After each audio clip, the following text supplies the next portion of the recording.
दोस्तों, इस वीडियो में हम उन 5 पॉइंट्स के बारे में बात करेंगे जो मुझे लगता है कि मैं खुद से या अपने छोटे भाई बहन को देता अगर वो मुझसे एडवाइस मांगते हैं। हो सकता है अभी आप कुछ भी कर रहे हो, normal high school studies, graduation या इंजीनियरिंग एक्सेट्रा, लेकिन अगर आप उस काम के साथ ये एडवाइस फॉलो करोगे तो आई जेन्युइनली बिलीव कि ये एडवाइस आपके लिए बहुत वैल्यूएबल रहेंगी। तो सबसे पहली एडवाइस कहती है, think big but be ready to start small. Actually हमारी कुछ पुश्तैनी जमीन थी जो मेरे घर वाले मैनेज नहीं कर पा रहे थे कुछ टाइम इश्यूज की वजह से, जिसके लिए उन्होंने मुझसे कहा कि जा तू इसकी तकसीम यानी डिवीजन करवा ले या फिर इसे सेल कर दे। अब क्योंकि ये प्रॉपर्टी डील, इसलिए मैंने सोचा कि यार ये डिवाइड तकसीम के चक्कर में कौन पड़े, इसे थोड़े कम प्राइस में ही एक बार में ही मैं सेल कर देता हूँ। हमारे नोन एक तहसीलदार थे जिनकी एडवाइस के लिए मैंने उन्हें कॉल किया, तो उन्होंने मुझे एडवाइस किया कि आप ऐसा करो, डिवीजन के लिए पेपर्स कलेक्ट कर लो और फॉर्म भर दो। 6 से 8 महीने में प्रॉपर्टी डिवाइड हो जाएगी। उसके बाद थोड़ा थोड़ा करके इसे सेल करते रहना, क्योंकि एक साथ सेल करना आपके लिए मुश्किल रहेगा क्योंकि आपकी लैंड काफी ज्यादा है। तो मेरे घर वालों ने मुझसे पूछा कि उन तहसीलदार ने मुझसे क्या कहा, तो मैंने उन्हें उन तहसीलदार की एडवाइस बता दी। तो घर वालों ने कहा हाँ तो ठीक है ना, पहले से डिवाइड कर लेते हैं। और मुझे उस वक्त ये आइडिया इतना बेकार लगा कि मुझे लगा कि 6 से 8 महीने ये तो बहुत ज्यादा टाइम है। पुराने लोगों को तो टाइम की वैल्यू ही नहीं पता। इतना टाइम नहीं है मेरे पास, इसे मैं थोड़े कम प्राइस में ही एक साथ सेल कर देता हूँ। जो खरीदेगा वो खुद डिवाइड करता रहेगा। अब हुआ ये कि गोल तो मेरा बड़ा था लेकिन एग्जीक्यूट नहीं हुआ, और 2 साल तक मैं एक अकेला बायर ढूंढता रहा जो प्रॉपर्टी को एक साथ खरीद ले, लेकिन कभी डील हुई ही नहीं। और इतने सालों के बाद सोल्यूशन यही निकला कि प्रॉपर्टी को पहले डिवाइड ही करना पड़ेगा। और इस तरह के केसेस मेरे साथ बहुत हुए हैं, कभी जॉब के लिए, कभी किसी और चीज के लिए।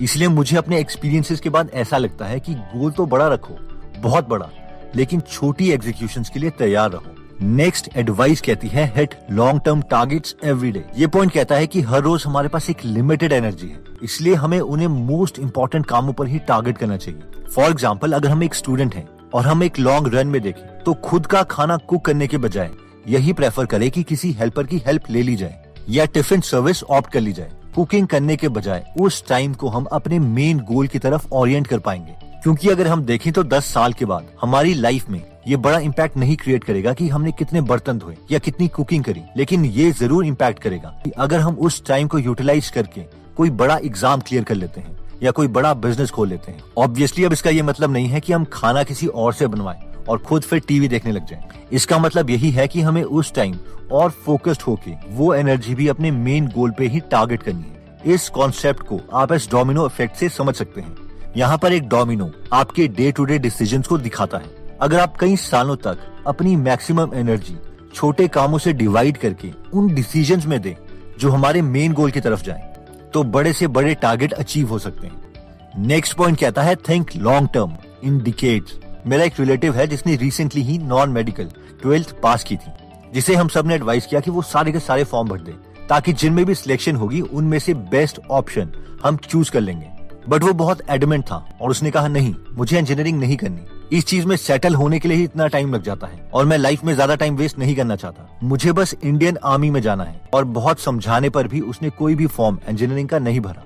और ऑब्वियसली ही वॉज फोकस्ड, तो उसने एनडीए का रिटन एग्जाम तो क्लियर कर लिया। एसएसबी की कॉल भी आई, लेकिन दोनों बार कॉन्फ्रेंस आउट हो गया। इन शॉर्ट, एनडीए में सिलेक्शन तो हुई नहीं और फाइनली दोबारा से इंजीनियरिंग का ही फॉर्म भरना पड़ा और वीआईटी वैल्योर में एडमिशन ले ली। तो सबक ये है कि कुछ बड़ा हासिल करने के लिए हमें लंबे टाइम तक सोचना ही पड़ेगा।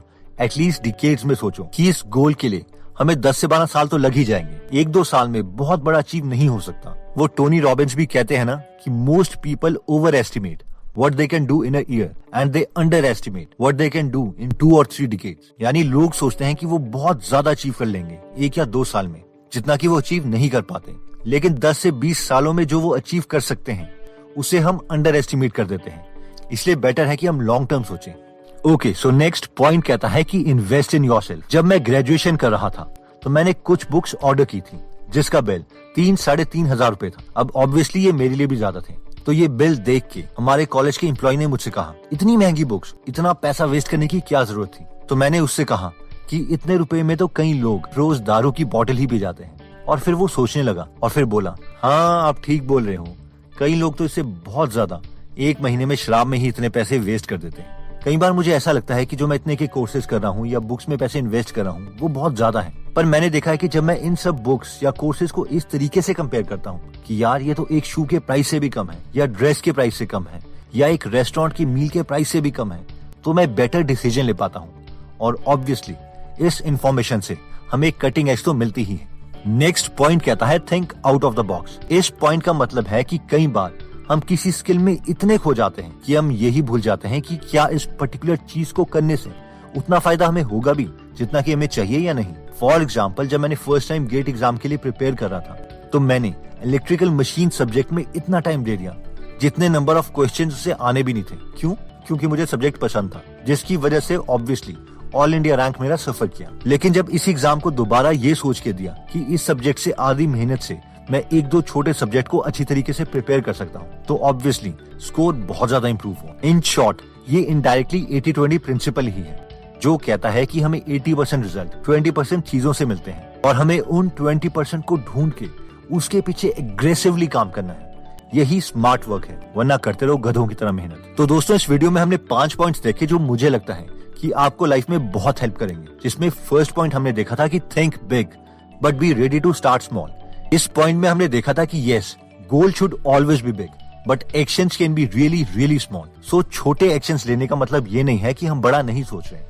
स्टीव जॉब्स ने एप्पल की कंपनी एक गराज में स्टार्ट की थी। दुनिया के सबसे अमीर इंसान जेफ बेजोस ने भी एक गराज से ही अमेज़न स्टार्ट की थी।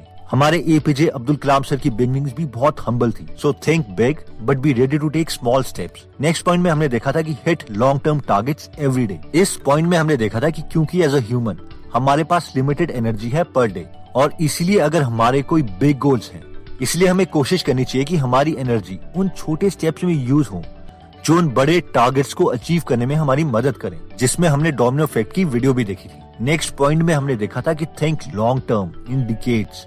इस पॉइंट में हमने देखा था कि हमें अपने मेजर गोल्स के लिए बहुत लॉन्ग टर्म विजन रखनी चाहिए, कम से कम 1 डिकेड यानी 10 साल, क्योंकि बड़े गोल्स अचीव करने के लिए ज्यादा एनर्जी, टाइम और परसिस्टेंस चाहिए। अगर हम कम टाइम स्पैन माइंड में रख के काम करेंगे तो 1-2 साल के बाद हम फ्रस्ट्रेट होने लगेंगे और इवेंचुअली गोल को ही छोड़ देंगे।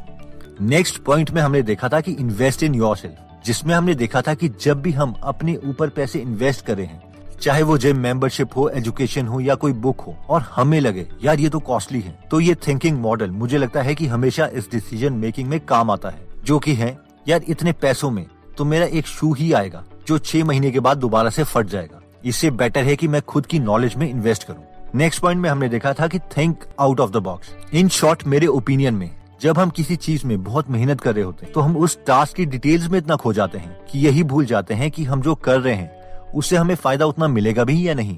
फॉर एग्जाम्पल, अगर कोई इंजीनियरिंग करने जाता है और अच्छे से इंजीनियरिंग कर लेता है तो मैक्सिमम स्टूडेंट को ये लगता है कि बस अब हमें जॉब ही चाहिए। बल्कि अगर हम इंजीनियरिंग करते हुए कुछ बिजनेस बुक साथ में पढ़ लें तो हम बाकी स्टूडेंट्स के कंपैरेटिवली कुछ अलग सोच रहे होंगे जब टीचर हमें पढ़ा रहा होगा। हर एक नई स्किल को जब हम सीखेंगे तो हम साथ में ये सोच रहे होंगे कि क्या मैं इसे एक प्रोडक्ट में कन्वर्ट कर सकता हूँ, या क्या इससे मैं कुछ एक नया बिजनेस स्टार्ट कर सकता हूँ, एक्सेट्रा। यानी out of the box thinking is required. दोस्तों, अगर आप भी नॉलेज के ऊपर इन्वेस्ट करना चाहते हैं, बेस्ट ऑथर्स जिन्होंने लाइफ में कुछ अचीव किया है और उस पूरे लाइफ एक्सपीरियंसेस को बुक्स की फॉर्म में लिखा है, तो मैं आपको रेकमेंड करूंगा कि आप बेस्ट बुक्स पढ़ें, जैसे कि स्टीव जॉब्स की बायोग्राफी, बिल गेट्स की बायोग्राफी, इलॉन मस्क की बायोग्राफी, स्वामी विवेकानंद की बायोग्राफी, एक्सेट्रा। अगर आप हिंदी में फ्री में इनकी बुक समरी सुनना चाहते हैं तो आप हमारी गीगल एप्लीकेशन डाउनलोड कर सकते हैं, और अगर आपको फ्री समरीज की क्वालिटी अच्छी लगती है तो आप प्रीमियम मेंबरशिप भी ले सकते हैं। वरना फ्री में 130 से ज्यादा हिंदी में समरीज सुन सकते हैं, और मेंबरशिप रहने दीजिएगा। अगर आप अपनी नॉलेज में टाइम इन्वेस्ट करना चाहते हैं तो इस एप्लीकेशन का लिंक हम डिस्क्रिप्शन में दे देंगे। एनीवेज दोस्तों, अगर आप ऐसी नॉलेजेबल वीडियोस मिस नहीं करना चाहते तो सब्सक्राइब करने के बाद बेल का बटन जरूर दबा दीजिए। आप कमेंट करके ये भी बता सकते हैं कि आप नेक्स्ट वीडियो किस टॉपिक पर चाहते हैं। जल्दी हम आपसे दोबारा मिलेंगे। जय हिंद।